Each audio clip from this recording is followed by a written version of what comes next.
Good morning on this Monday. Dan Hardenbrook coming to you from the Duke Sports Shop Studios downtown Newberry. Let's get your new week started with a look at your latest local news from around the region. It is your Newberry News Update on M123 FM. In your local news this morning, the Luce County Sheriff's Office and DNR conservation officers from the Eastern UP responded to the Sleeper Lake Marsh area this weekend to rescue a group of stranded snowmobilers. According to the Luce County Sheriff's Department, they and the DNR conservation officers responded to the Sleeper Lake Marsh area after a report of 4 stranded snowmobilers were stuck in a wet part of the marshy area. Conservation officers and deputies had to overcome very deep, freshly fallen snow, poor visibility during blizzard-like conditions, and at times were only being guided by their GPS to finally reach the victims. One individual was treated for possible hypothermia. The rest were deemed to be okay. Luce County Sheriff's Department wants to thank those agencies that assisted them in the rescue, including the Department of Natural Resources, Luce County EMS, the Michigan State Police, Chippewa County Sheriff's Office, and the Chippewa County Central Dispatch. Tequamanon area schools will hold their Board of Education meeting for the month of February tonight at 6 o'clock in the public library. Items on the agenda include consent agenda items involving the approval of minutes from February 16th's special board meeting and closed session, the January general fund disbursements in the amount of $205,170.47, and approving the additional financial account designees. Recommended actions on the agenda include the 2022 LMAS camp contract, approving the course catalog for the district, appointing library board members, which are all renewals, accepting staff retirements, approving the new varsity baseball coach, approving financial account access, approving the 2023 student handbook updates, approving remaining ESSER fund allocations, and approving the ratification of the bond. Stacy Price, superintendent, will also give an administrative and bond report as part of the meeting. The educational report will include fall benchmark assessments for the district. The Tequamanon Area Schools Board of Education meeting is tonight, 6 o'clock in the public library. One of the UP's longest tenured superintendents has announced that he is calling it quits. Munising Superintendent of Schools Pete Kelto has announced his retirement. Kelto has served in the district for many years, has been well known in the school communities. At the Tuesday board meeting, the Munising Board of Education approved the hiring of Mike Travis as the next Munising Public Schools superintendent. It also approved the moving of Nicole Losick from Munising Elementary to the Munising Middle and High School principal and athletic director positions, which Travis previously held. The Board of Education is now in the process of posting for an elementary principal that would start next year. Kelto said that he was pleased with the hiring Travis as the superintendent to follow in his footsteps, and the promotion for Lasick, moving her over to the middle school and high school teams. Kelto described both as, quote, fantastic administrators who will take over in the future after Kelto's retirement. The USDA has agreed to invest over $753,000 to improve infrastructure for UP communities. Among those around the region, Munising Memorial Hospital in Alger County will use a $63,000 grant to purchase a mobile x-ray room. The medical equipment will include a computer interface, processing software, automatic transfer of patient information, and a new reporting system.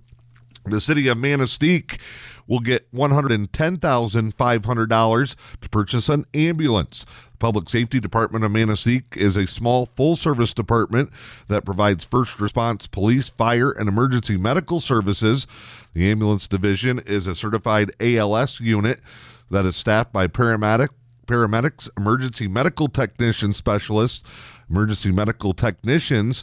The group has 4 ambulances, and in addition to responding to 911 emergencies, the department also does long-distance patient transfers to larger hospitals, offering advanced levels of care. There were more than 100 types of projects submitted that were eligible for the community facilities funding. Eligible applicants included municipalities, public bodies, nonprofit organizations, federally recognized Native American tribes. The USDA Rural Development State Director, Brandon Fewens, announced the latest round of grant awards that included 12 total Upper Peninsula communities in this cycle. Governor Gretchen Whitmer has made an appointment to the Northern Michigan University Governing Board.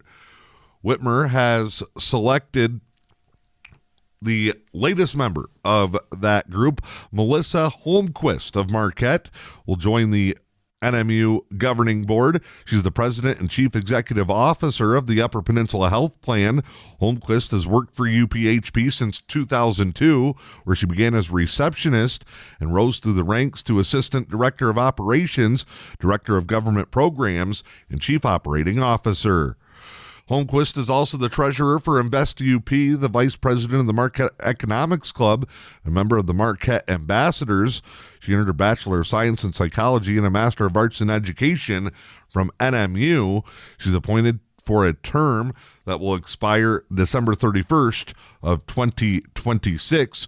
Holmquist succeeds Donna Murray Brown, who resigned from the board recently. That is your latest local news here on a Monday. It's your Newberry News Update on M123 FM. Time now to check in with sports this morning. The Manistee Emeralds varsity hockey team split a pair of games in Kalamazoo this weekend. The Emeralds pulled an upset on Saturday, knocking off a strong Matawan team by a score of 2-0 in one of their best all-around games of the season. Saturday's game went right down to the end and included overtime and a shootout.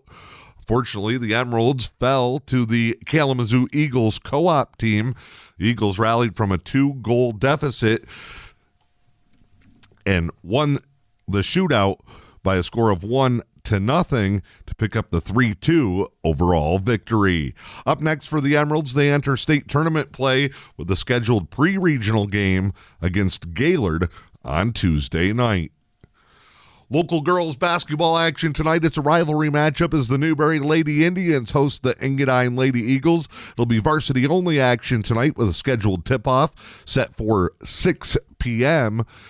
Lady Indians looking for their first win of the season. Both teams will be grouped in the same district bracket coming up in the MHSAA tournament.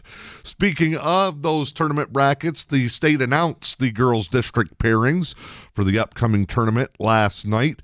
Rudyard is the number 1 seed in District 101. Brimley earns the 2 seed. Other teams were slotted randomly, as well as based on their point projection totals for the state. The district round will include a play-in game between Brimley Ojibwe Charter and Engadine. That'll take place on February 28th, next Monday night. The winner of that game will advance to the March 2nd semifinals to take on the Brimley Lady Bays. Newberry Lady Indians will take on Rudyard in the district semifinals. That game also set for March 2nd with the district championship game on March 4th. Over in District 102, the Pickford Lady Panthers get a free pass to the district finals. Only 3 teams in that district tournament after other schools opted out. Mackinac City and Cedarville will play in a semifinal contest. See who takes on the Lady Panthers in that contest. St. Ignace Lady Saints were the number 2 seeded team in the entire state in the Division 3 tournament bracket as well. For a full list of district pairings and up-to-date information on the MHSAA tournaments, follow our EUP Sports Network Facebook page. Michigan head coach Juwan Howard got into a scuffle following the Wolverines' loss at Wisconsin yesterday. Wolverines are fighting for their season, trying to make the NCAA tournament, and they may be without their coach the rest of the way. Howard became upset with Wisconsin coach Greg Gard calling a timeout with a 15-point lead in the final seconds of the contest. Howard initially refused to enter the handshake line, then passed through before he was stopped by Gard. The two got into a heated confrontation that initially had them separated by support staff and assistants. It's when Howard became increasingly agitated, took a swipe at a Wisconsin assistant. That led to players getting involved in the scrum. Big Ten says that they will make a judgment on potential discipline for coaches and players involved in the incident quickly and swiftly. University of Michigan says that they will wait to see the Big Ten's decision before passing down any punishment of their own. Your latest local weather forecast. Snow likely today. What else is new? Highs near 12, wind chills below 0, northeast winds 10 miles per hour. New snow accumulation daytime today, less than an inch possible.